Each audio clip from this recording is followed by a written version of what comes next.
আসসালামু আলাইকুম। সুপ্রিয় শিক্ষার্থীবৃন্দ, কেমন আছো সবাই? আশা করছি সবাই ভালো আছো, সুস্থ আছো এবং নিরাপদে আছো। আলহামদুলিল্লাহ, আমিও ভালো আছি এবং আরো আশা করছি সবাই নিয়মিত পড়াশোনা করছো এবং সর্বোচ্চ স্বাস্থ্যবিধি মেনে চলছো। আমি সাথে আছি তোমাদের রুমা বেগম, প্রভাষক, মৃত্তিকা বিজ্ঞান বিভাগ, পটুয়াখালী সরকারি কলেজ, পটুয়াখালী। সুপ্রিয় শিক্ষার্থীবৃন্দ, আগস্টের মাস প্রথমেই বঙ্গবন্ধু শেখ মুজিবুর রহমান এবং এই মাসের 15ই আগস্ট তার যে পরিবারের সদস্য যারা নিহত হয়েছিল তাদের সকলের আত্মার মাগফিরাত কামনা করছি। এবং তোমরা সবাই এর মধ্যে অবগত হয়েছো যে আমাদের করোনা বৈশ্বিক মহামারীর কারণে যে আমাদের যে শিক্ষা ব্যবস্থার যে ঘাটতি হচ্ছে সেইটা পূরণ করার লক্ষ্যে আমাদের অনলাইন কার্যক্রম বেশ কয়েক মাস আগে থেকেই চালু হয়েছে এবং তারই ধারাবাহিকতায় যে আমি প্রথমে কৃতজ্ঞতা জানাচ্ছি জাতীয় বিশ্ববিদ্যালয়ের উদ্যোক্তাদের, যাদের আন্তরিক উদ্যোগের কারণে তারা অত্যন্ত সুন্দর একটি উদ্যোগ গ্রহণ করেছে। আমি ব্যক্তিগতভাবে মনে করি যে এই অনলাইন ক্লাস কার্যক্রম তোমাদের জন্য অনেক সুফল বয়ে আনবে। কারণ আমাদের প্রতিটি টিচারের অনার্সের যে কোর্সগুলো আছে বাংলাদেশের, সেই কোর্সগুলো যদি এভাবে আসলে সংগঠন করে একটা সার্ভারে রাখা হয়, তাহলে এখন বর্তমানে যারা আছো এবং ভবিষ্যতে যারা আসবে, তাহলে তারা সকলেই কিন্তু এখান থেকে উপকৃত হবে ইনশাল্লাহ। এবং তুমি অনেকে বিভিন্ন কারণে কলেজে আসতে পারো না, বা তোমাদের বিভিন্ন কারণে দেখা যায় যে সবগুলো লিখতে পাও না। তো সেক্ষেত্রে কিন্তু এই জিনিসটা তোমাদের অনেকটা কি করবে, যে গুরুত্বপূর্ণ ভূমিকা রাখবে। এরপরে যে আমি তোমাদেরকে বলবো যে আমাদের আমাদের যে শিক্ষা লেখাপড়া করি, যে কি জন্য করি, তো শিক্ষা হচ্ছে আসলে আমাদের একটা চলমান প্রক্রিয়া, যা আমাদের ভিতরে কি করবে, মানবিক গুণাবলীকে ফুটিয়ে তুলতে সাহায্য করবে। শুধু আমরা পুঁথিগত বিদ্যা মুখস্থ করলাম এবং সেটাকে কি লালন করলাম না, তাহলে কিন্তু হবে না। সুপ্রিয় শিক্ষার্থী বন্ধুরা, আমরা লেখাপড়ার পাশাপাশি প্রতিদিন কিছু নৈতিক বিষয় নিয়ে আলোচনা করব, যাতে আমাদের ভিতরের যে সুপ্ত গুণগুলো আছে মনুষ্যত্বকে জাগিয়ে তুলতে হবে, দেশকে জাগিয়ে তুলতে হবে। কারণ হচ্ছে যে আমরা যদি কোনো কিছু আসলে করতে চাই, ভালো কোনো কাজ, সেগুলো কিন্তু আমাদেরকে অভ্যাসে পরিণত করতে হবে এবং অভ্যাসে পরিণত করার জন্য বারবার অনুশীলন করতে হবে। সেই জন্য আমরা যদি প্রতিদিন হচ্ছে যে কিছু নৈতিক বিষয় আলোচনা করি, তাহলে সেই বিষয়গুলোর মানার যোগ্যতা শুধু আমাদের মধ্যে তৈরি হবে। এবং আমরা যদি এক্ষেত্রে যদি কাউকে অনুসরণ করতে চাই, আদর্শ কোনো ব্যক্তি যাকে আমরা পছন্দ করি বা পুরোপুরি সম্পর্কে জানি, আমরা কিন্তু অনুসরণ করতে পারি। সেই রকম একজন আদর্শ ব্যক্তি কিন্তু আমাদের বঙ্গবন্ধু শেখ মুজিবুর রহমান, যার নেতৃত্বে আমরা একটি স্বাধীন বাংলাদেশ পেয়েছি। যে আমাদের যে আমরা তাকে যথাযথ সম্মান কিন্তু করতে পারিনি, যে আমাদের কিসের জন্য, যে কিছু যে তরুণ সেনাবাহিনী যে যে ক্ষমতা লোভে হিংসা পরবর্তী হয়ে যে আমরা কি করেছি, নিঃশংসভাবে তাদের পরিবার সকলকে এরকম হত্যা করেছি, যেটা আমাদের পৃথিবীর কাছে একটা কলঙ্কজনক অধ্যায় হিসেবে পরিচিত হয়ে গেছে। তো সুপ্রিয় শিক্ষার্থী বৃন্দরা, আমরা কিন্তু এই লেখাপড়ার পাশাপাশি দেশপ্রেম, মূল্যবোধ, সততা, নৈতিক গুণাবলী, আমাদের দৃষ্টিভঙ্গি, এই বিষয়গুলি ইতিবাচক পরিবর্তন আনতে হবে। কারণ শিক্ষা হচ্ছে সেই প্রক্রিয়া যা আমাদের ভিতরে গুণগত পরিবর্তনকে পরিস্ফুট করতে সাহায্য করবে এবং একটা কাঙ্ক্ষিত একটা পর্যায়ে কিন্তু নিয়ে আসবে। এবং এই কাঙ্ক্ষিত আচরণে নিয়ে আসার জন্য আমাদের কি করতে হবে, যে আমাদের এগুলো বাস্তব প্রতিফলন কিন্তু ঘটাতে হবে। আমরা সবাই স্বপ্ন দেখতে ভালোবাসি, যে আমরা সমুদ্র দেখতে ভালোবাসি, হ্যাঁ, পাহাড়ে উঠতে ভালোবাসি। তো এই স্বপ্নগুলোকে কি, যে বাস্তবায়ন করার জন্য আমাদের সমুদ্রের কাছে যেতে হবে, কষ্ট করে পাহাড়ের চূড়ায় উঠতে হবে। ঠিক তেমনি ভাবে আমাদের একটি লক্ষ্য থাকে।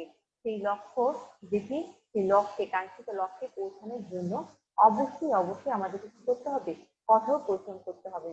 আর এর জন্য শিক্ষার কোনো বিকল্প নেই। শিক্ষা হচ্ছে কি, যে সুশিক্ষা।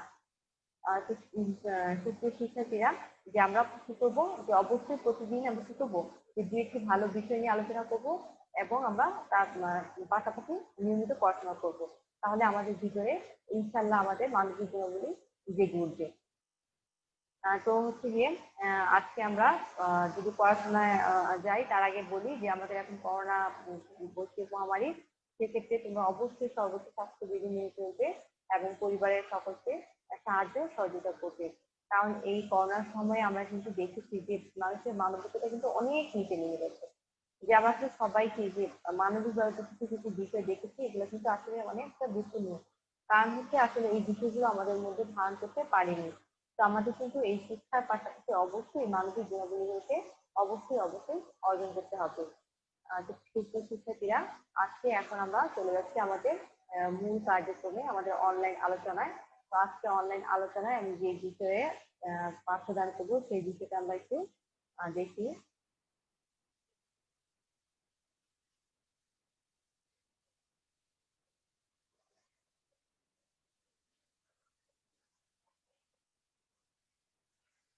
তো আমি আছি তোমাদের সাথে রুমা বেগম, পটুয়াখালী সরকারি কলেজ পটুয়াখালী, মৃত্তিকা বিজ্ঞান বিভাগের পক্ষ থেকে তোমাদের সকলকে জানাচ্ছি আমি অনলাইন ক্লাসে স্বাগত জানাচ্ছি। সকলকে অনলাইন ক্লাসে স্বাগত জানাচ্ছি।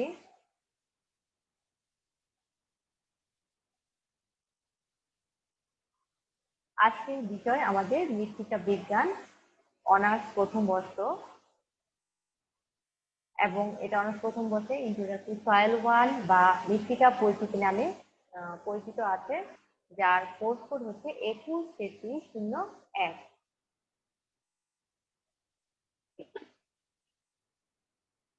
আজকে আমরা যে বিষয়গুলো জানতে পারবো আজকের পাঠ্যক্রম থেকে, তো সেই বিষয়গুলো কি আমরা একটু দেখে নিই। আজকে আমরা জানতে পারবো the name layers of earth surface, অর্থাৎ পৃথিবী পৃষ্ঠের স্তরগুলোর নাম সম্পর্কে জানতে পারবো। আমরা আজকে ডিসক্রাইব করতে পারবো লেয়ার্স অফ আর্থ সারফেস, অর্থাৎ পৃথিবী পৃষ্ঠের বিভিন্ন স্তর সম্পর্কে আমরা জানতে পারবো। আরো জানতে পারবো আর্টকাশ বা ভূত্বকের উপাদান সম্পর্কে। তো চলো আমরা একটু ঘুরে আসি।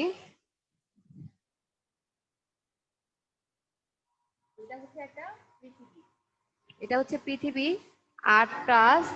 আমরা আজকে আর্টকাশ সম্পর্কে জানবো এবং আমরা একটু পৃথিবীর মধ্যে চলে যাই।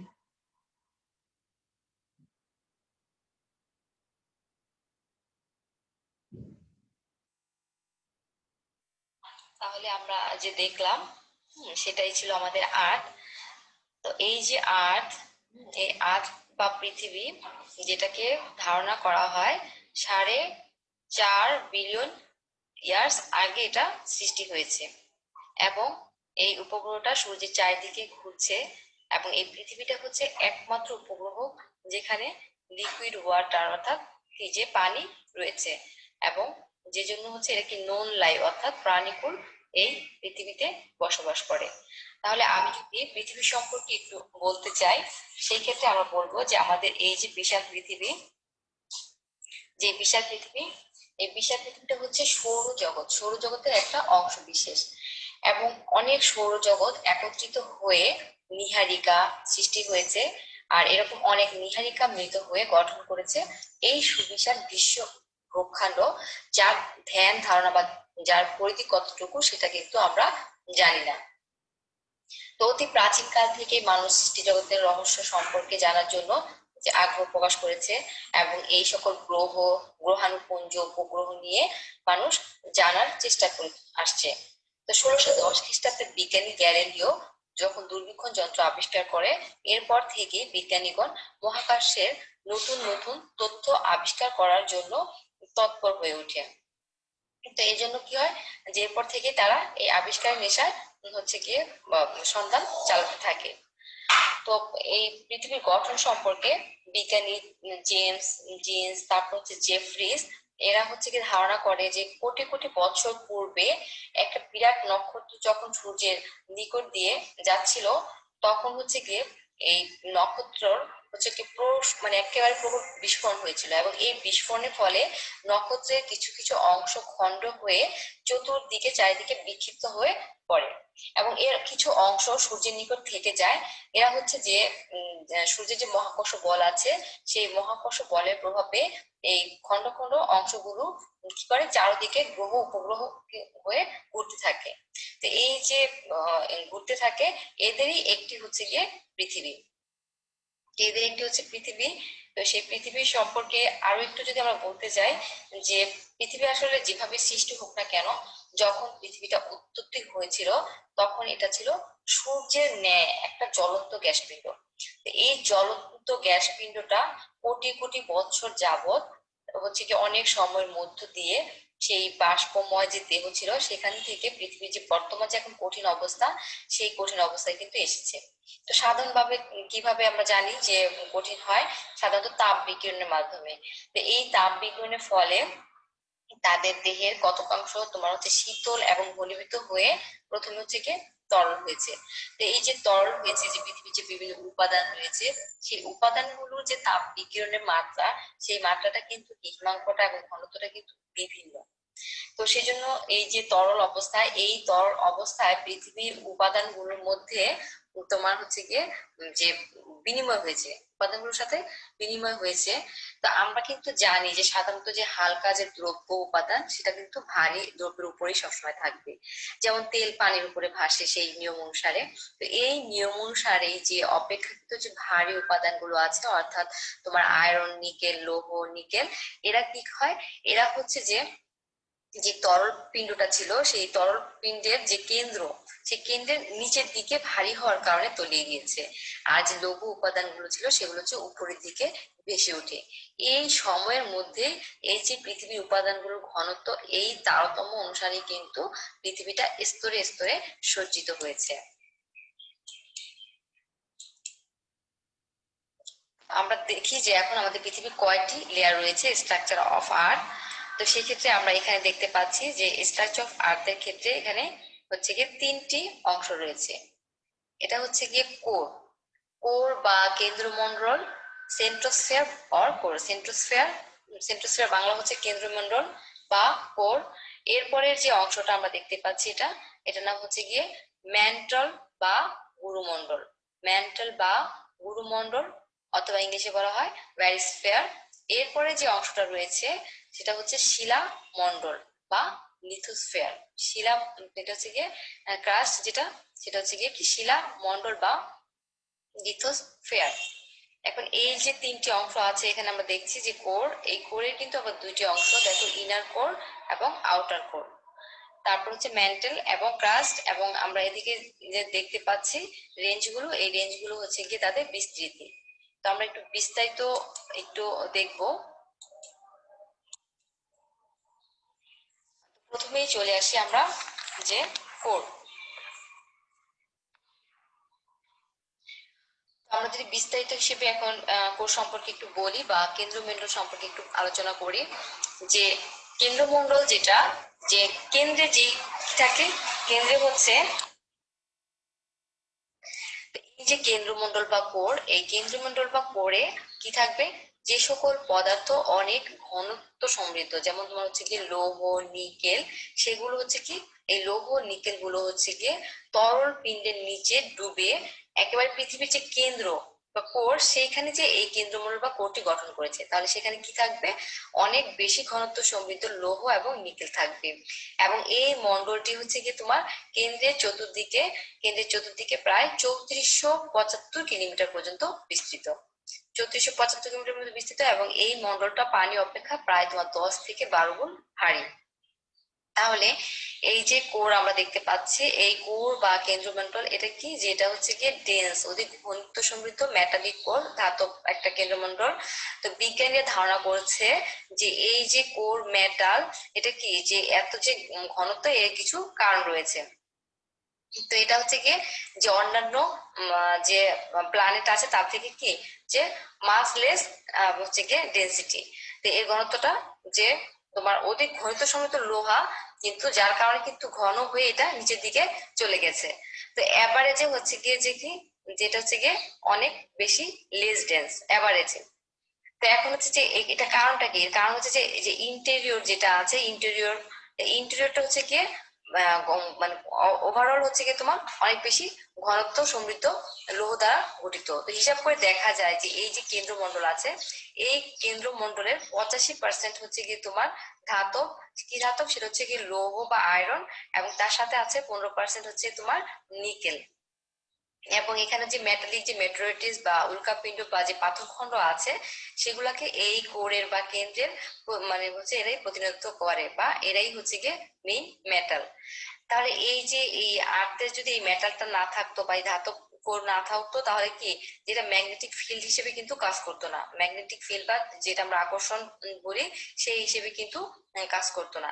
এবং বিজ্ঞানীরা ধারণা করেছে যে সায়েন্টিস্টরা, যে আউটার কোর, যে এই কোরের যে দুইটি অংশ, ইনার কোর এবং আউটার কোর, এবং এই যে ইনার কোর, তো বিজ্ঞানীরা ধারণা করে যে এই যে আউটার কোরটা, এই আউটার কোরটা হচ্ছে গিয়ে লিকুইড, এবং ইনার কোরটা হচ্ছে গিয়ে সলিড। তো এটার কারণটা কি? এটার কারণ হচ্ছে গিয়ে, তাহলে এই যে স্ট্রং যে আমরা দেখছি যে চুম্বকীয় যে ক্ষেত্রটা আছে, এটা সাধারণত কিভাবে সৃষ্টি হয়েছে? এটা হচ্ছে convection of the liquid outer core. অর্থাৎ হচ্ছে কি যে কি আমরা জানি যে আমাদের যে পরিবহন, যে তাপ পরিচালন যেটা হয় পরিবাহিতা, সেটা হচ্ছে কি পরিবহন, পরিচালন এবং বিকিরণ পদ্ধতিতে। তো এখানে আমরা দেখছি যে এই যে লিকুইড আউটার স্পেসের পরিচালন পদ্ধতিতে কিন্তু এভাবে করে তোমার হচ্ছে কোরটার বা কেন্দ্রমণ্ডলের সৃষ্টি হয়েছে। তাহলে আমরা মোটামুটি যেটা কেন্দ্রমণ্ডল সম্পর্কে ধারণা করতে পারলাম, যে কেন্দ্রমণ্ডল হচ্ছে কি সবচাইতে ভারী মৌলগুলো অবস্থান করবে লৌহ নিকেল, এবং এরা কি, যে এরা হচ্ছে গিয়ে পানি অপেক্ষা প্রায় 10 থেকে 12 গুণ হচ্ছে গিয়ে ভারী, এবং এর দুইটা অংশ রয়েছে, একটা হচ্ছে ইনার কোর এবং আউটার কোর। তো কেন্দ্রমণ্ডলের পরে আমরা চলে আসি, এরপরে যে অংশটা রয়েছে কেন্দ্রমণ্ডলের পরের যেটা অংশ রয়েছে ম্যান্টল। তো এই ম্যান্টলের আবার দুটো অংশ আছে, লোয়ার ম্যান্টল এবং আপার ম্যান্টল। তো এর হচ্ছে ম্যান্টল বা গুরুমণ্ডল, ইংলিশে বলা হচ্ছে ব্যারিস্ফিয়ার। এটা হচ্ছে কেন্দ্রমণ্ডলের চতুর্দিকে প্রায় 2895 কিলোমিটার পর্যন্ত বিস্তৃত, এবং এর সাথে লৌহ থাকবে, সাথে থাকবে এর সাথে অপেক্ষাকৃত মিশ্রিত যে লঘু শিলা, সেগুলো একসাথে ঘনীভূত হয়ে হচ্ছে তোমার গুরুমণ্ডল বা এই ম্যান্টলটা গঠন করেছে। আর এই স্তরের দ্রব্যগুলো হচ্ছে পানি অপেক্ষা প্রায় 5 গুণ ভারী। তো আমরা ম্যান্টল সম্পর্কে যদি জানতে চাই, সেক্ষেত্রে হচ্ছে গিয়ে যে এর দুটি গুরুত্বপূর্ণ বিষয় রয়েছে। এটা হচ্ছে গিয়ে it is made of solid rock, এটা হচ্ছে কঠিন শিলা থেকে সৃষ্টি হয়েছে, এবং ইট ইজ হট, এবং এটা খুবই কি উত্তপ্ত। তো বিজ্ঞানীরা ধারণা করেছে যে এই যে ম্যান্টল বা গুরুমণ্ডলটা, এটা হচ্ছে গিয়ে শিলা বেসড, হ্যাঁ, শিলা থেকে হয়েছে। এর কিছু প্রমাণ হচ্ছে যে সিসমিক ওয়েভস বা ভূকম্পনীয় তরঙ্গ, এরপর হচ্ছে গিয়ে তাপ পরিবাহিতা, এবং হচ্ছে গিয়ে যে উল্কাপিণ্ডের যে পতন হওয়া, হ্যাঁ, সেই বিষয়গুলো হচ্ছে এক্ষেত্রে গুরুত্বপূর্ণ ভূমিকা রাখে। এবং এই মেন্টালের যে এলিমেন্ট বা উপাদানগুলো, সেখানে হচ্ছে কি লৌহ থাকবে, এবং সাথে ম্যাগনেসিয়াম, আমরা বলি সীমা, সীমা পড়েছিলাম যে আয়রন, হ্যাঁ, তো সীমা এরকম হচ্ছে ম্যাগনেসিয়াম, সিলিকেট মিনারেলস। তো সিলিকেট হচ্ছে গিয়ে সিলিকন, সিলিকেটের হচ্ছে গিয়ে সি, আর ম্যাগনেসিয়াম হচ্ছে গিয়ে মা নিয়ে সীমা শিয়াল। এটা আমরা একটু পরে দেখছি যে সীমা শিয়াল এলিমেন্ট গুলো আসলে কোথায় পাওয়া যায়। তো এই কারণে হচ্ছে এটা কি খুবই যে কঠিন অংশ, এটা মেন্টালটা হচ্ছে কঠিন অংশ দিয়ে গঠিত হয়েছে। এবং বিজ্ঞানীরা আরো ধারণা করে যে এটা যে এক্সট্রিমলি হট, এর কারণটা কি? এর কারণ হচ্ছে যে তাপ পরিবর্তিত হচ্ছে হিট ফলোইং, সেটা হচ্ছে আউটওয়ার্ড ফ্রম ইট, বাইরে থেকে আসছে, এবং এটার যে ফিজিক্যাল প্রপার্টিস রয়েছে সেই ভৌত বৈশিষ্ট্যের কারণে। তো সাধারণত আমরা জানি যে তাপ পরিবাহিত হয়ে থাকে সাধারণত দুটি নিয়মে পৃথিবীর মধ্যে, একটা হচ্ছে কি কন্ডাকশন এবং কনভেকশন, পরিবহন এবং পরিচলন। তো পরিবহনটা কোনটা? যে কন্ডাকশন, যেটা আমরা লোহার মধ্যে হয়ে থাকে, যে পরিবহনটাকে আমরা হিট ট্রান্সফার হয়ে থাকে বা তাপ পরিবহন হয়ে থাকে কিভাবে? যে তোমার অণুর মধ্যে এক স্থান থেকে আরেক স্থানে হচ্ছে কি প্রবাহিত হয়ে থাকে। তো এইভাবে হচ্ছে কি, যেটা সাধারণত কন্ডাকশনটা সলিডে হয়ে থাকে এবং কনভেকশনটা হচ্ছে কি লিকুইড অংশে হয়ে থাকে। তো আমাদের এই হচ্ছে কি গুরুমণ্ডল বা ম্যান্টল সম্পর্কে ধারণা। এরপরে পরের লেকচারটিতে আমি আবার আরেকটু বিস্তারিত এই সম্পর্কে আলোচনা করব। এগুলো যে আরো স্তর আছে সেই স্তর সম্পর্কগুলো, এখন আজকে শুধু আমরা স্তর গুলো সম্পর্কে জানছি। এরপরে সর্বশেষে যে বাইরের অংশটা, এটার নাম হচ্ছে কি যে ক্রাস্ট, এটার নাম হচ্ছে ক্রাস্ট লিথোস্ফিয়ার। তো আর হচ্ছে শিলামণ্ডল। তো এই যে শিলামণ্ডল, এই শিলামণ্ডলটা হচ্ছে কি, এই শিলামণ্ডলটা হচ্ছে সবচেয়ে বাহিরের অংশ এবং তরল পিণ্ডের একেবারে উপরের সর্বশেষ কঠিন অংশ। সর্বশেষ কঠিন অংশটাই হচ্ছে গিয়ে শিলামণ্ডল বা কি, যে আমাদের ভূত্বক হিসেবে আমরা এটাকে বলে থাকি। তো ভূত্বক এই শিলামণ্ডলের হচ্ছে কি অন্তর্ভুক্ত, যেটা আমরা আর্থ ক্রাস্ট, এই ভূত্বকটা শিলামণ্ডলের অন্তর্ভুক্ত এবং এটা হচ্ছে গিয়ে স্থান বিশেষ। এই ভূত্বকের আবার দুটো অংশ আছে, একটা হচ্ছে ওসানিক ক্রাস্ট বা সমুদ্র তলদেশ, আর একটা হচ্ছে গিয়ে কন্টিনেন্টাল ক্রাস্ট বা যেটা হচ্ছে মহাদেশীয় তলদেশ। এই সমুদ্রের যে তলদেশ, এই সমুদ্রের তলদেশের এর গভীরতা হচ্ছে কি 3 কিলোমিটার তলদেশ হতে, আর উপরে 40 কিলোমিটার পর্যন্ত সাধারণত যে মহাদেশের তলদেশ। এই দুইটার মধ্যে তোমার হচ্ছে কি পুরুত্ব বা গভীরতা হচ্ছে গিয়ে 3 থেকে 40, তবে অ্যাভারেজ এটাকে 17 কিলোমিটার এটাকে পুরো ধরা হয়ে থাকে। এবং এই মন্ডলটার নিচ থেকে উপর পর্যন্ত কি হয়েছে, এই নিচ থেকে উপর পর্যন্ত ভারী থেকে আস্তে আস্তে হালকা শিলাগুলো কিন্তু অবস্থান করেছে। তাহলে এখানে আমরা দেখলাম যে ওসানিক ক্রাস্ট, যেটা যেটা হচ্ছে কি সমুদ্রের যেটা আমরা বলি তলদেশ, সেই ফ্লোরটা, সি ফ্লোরটা, সেটা হচ্ছে ম্যাগমা থেকে বা ব্যাসাল্ট লাভা যে আছে, যেটা আগ্নেয় শিলা থেকে আসছে, সেইখানেই হচ্ছে কি এগুলার যে অবস্থান, সেখান থেকে এই জিনিসগুলো সৃষ্টি হয়েছে। এবং মূলত সেখানে কি যে পাললিক শিলা স্তরে স্তরে যে প্রবৃত্তি হচ্ছে সেখানে জমা হয়ে যায়। তাহলে এই হচ্ছে ওসানিক ক্রাস্ট, এবং এই ওসানিক ক্রাস্টের যেটা সমুদ্র তলদেশে থাকে সেটাই হচ্ছে কি সিলিকন এবং ম্যাগনেসিয়াম, আমরা যেটাকে বলি সীমা। আর যেটা হচ্ছে কি মহাদেশীয় তলদেশ, যেটা যেটা সেটা হচ্ছে কি উপরে, যেটা আমরা করছি, সেই মহাদেশীয় তলদেশে সাধারণত তোমার হচ্ছে ইগনিয়াস মেটামরফিক এবং সেডিমেন্টারি রক্স। এই ইগনিয়াস মেটামরফিক এবং সেডিমেন্টারি আগ্নেয় শিলা, পাললিক শিলা এবং রূপান্তরিত শিলা, এই শিলাগুলো থেকে সাধারণত এর উৎপত্তি হয়েছে। তো সাধারণত এই যে কম্পোজিশন উপাদান গ্রানাইট, এবং এই গ্রানাইট হচ্ছে গিয়ে যে কি, যেটা হচ্ছে কম ঘনত্ব থেকে ওসানিক ক্রাস্ট থেকে কিন্তু কম ঘনত্বময়, একটু হালকা। তো এই হচ্ছে আমাদের মোটামুটি ক্রাস্ট এবং লিথোস্ফিয়ারের স্তরগুলো সম্পর্কে ধারণা।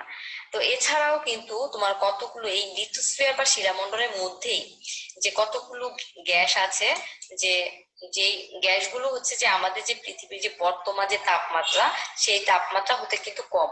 কম হওয়ার কারণে তারা হচ্ছে মানে ঘনীভূত হয়ে কিন্তু তরল অবস্থায় প্রাপ্ত হয়নি। তরল অবস্থা প্রাপ্ত না হওয়ার কারণে এরা এখনো পৃথিবীর চারপাশে কি বায়ুমণ্ডল হিসেবে আছে, এবং শিলামণ্ডলের উপরে এরা ভেসে আছে।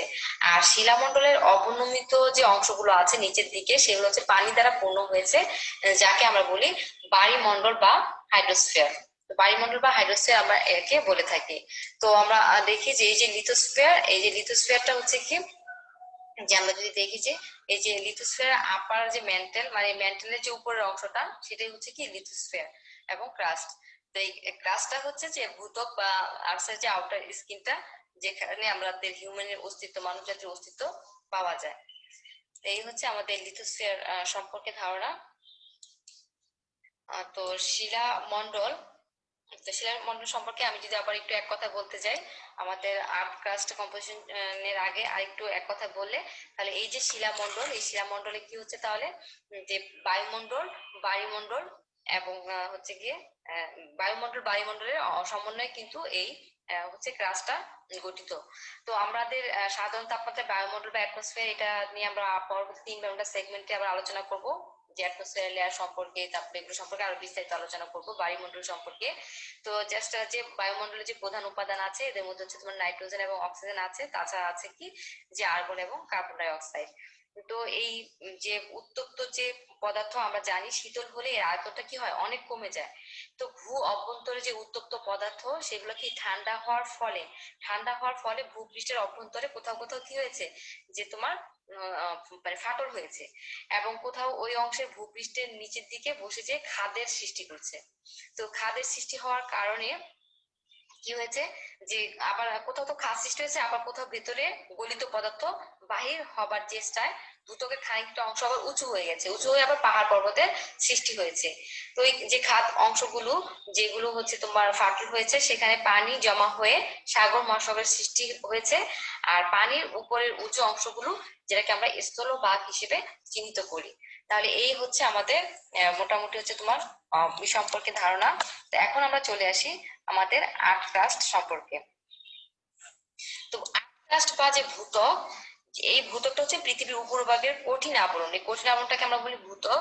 আর এটি ভূপৃষ্ঠ থেকে তোমার 30 কিলোমিটার পর্যন্ত অ্যাভারেজে বিস্তৃত। তবে ভূত্বকের গভীরতা কিন্তু সর্বত্র সমান নয়। এই ভূত্বকের তোমার গড় গভীরতা হচ্ছে 17 কিলোমিটার এবং সমুদ্রের তলদেশে এর পুরুত্ব বা গভীরতা 3 থেকে 4 কিলোমিটার। আর পর্বতের উপরিভাগে হচ্ছে 35 থেকে 40 কিলোমিটার।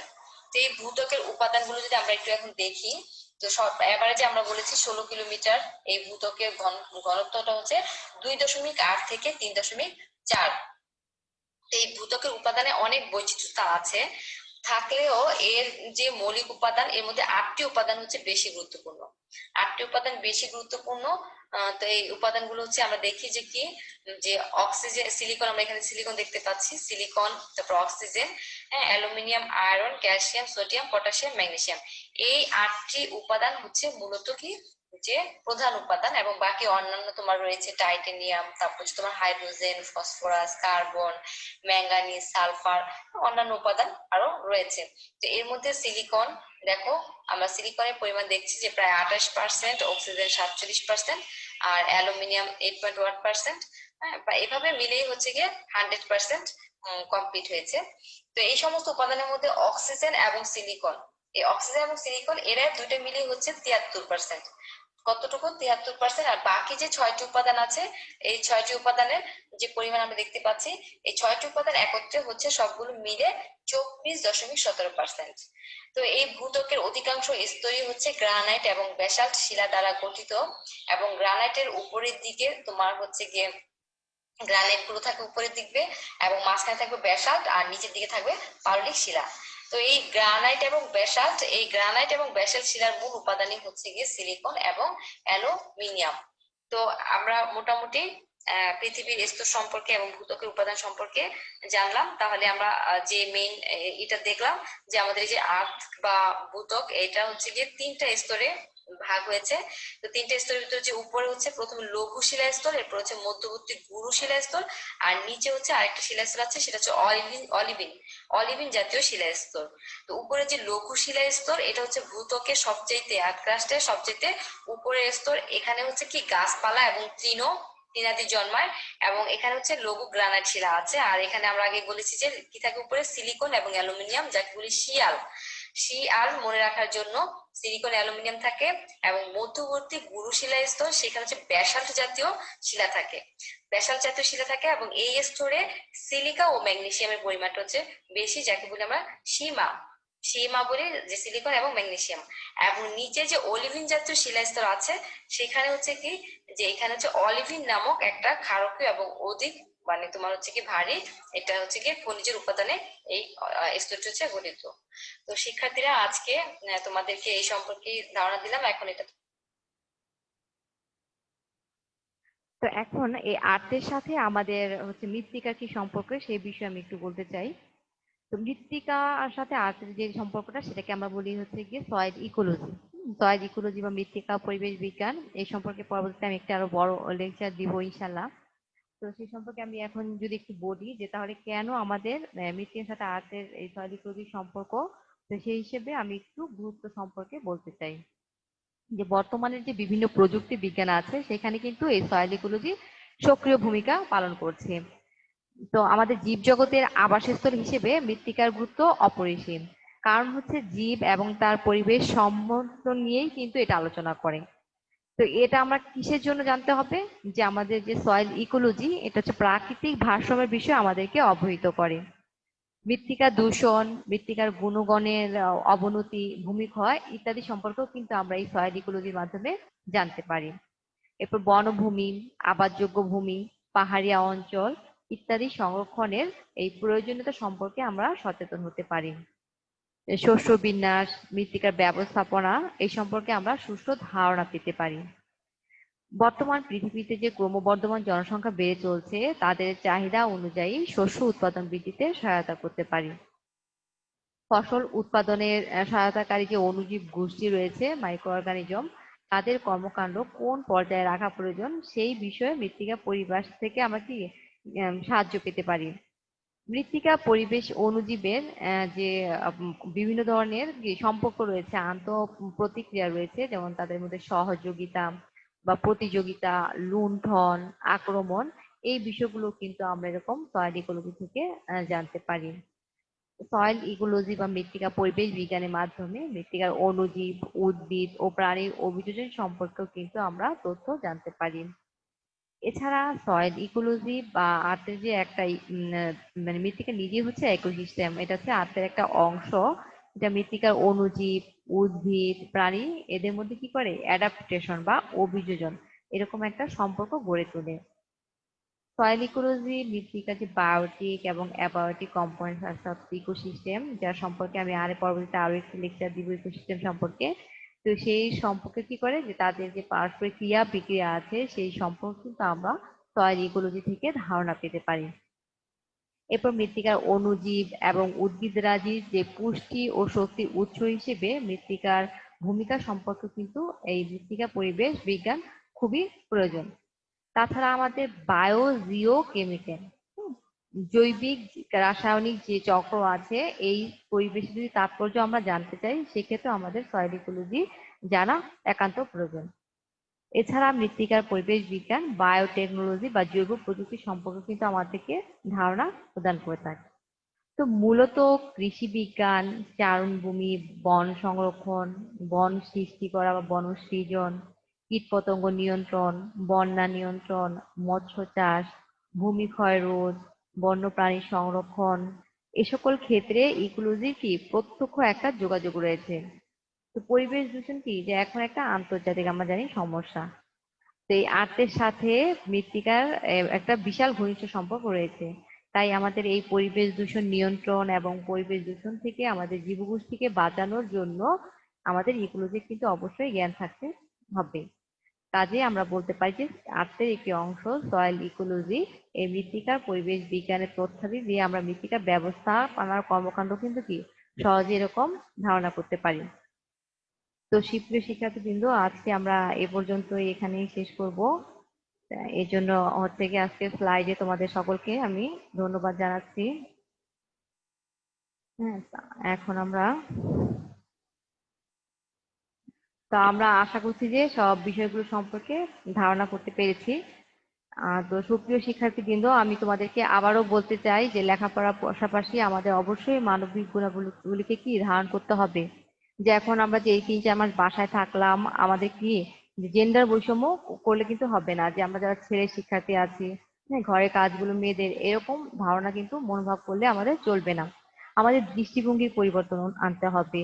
যে রান্না করা মেয়েদের কাজ তা কিন্তু না, ডাক্তার শুধু ছেলেরা হবে তা কিন্তু না, সাইকেল চালানো ছেলেরা চালাবে তা কিন্তু না। ছেলে মেয়েদের কাজগুলো কিন্তু কি যে আমরা আলাদা করব না, আমরা জেন্ডার বৈষম্য সৃষ্টি করব না।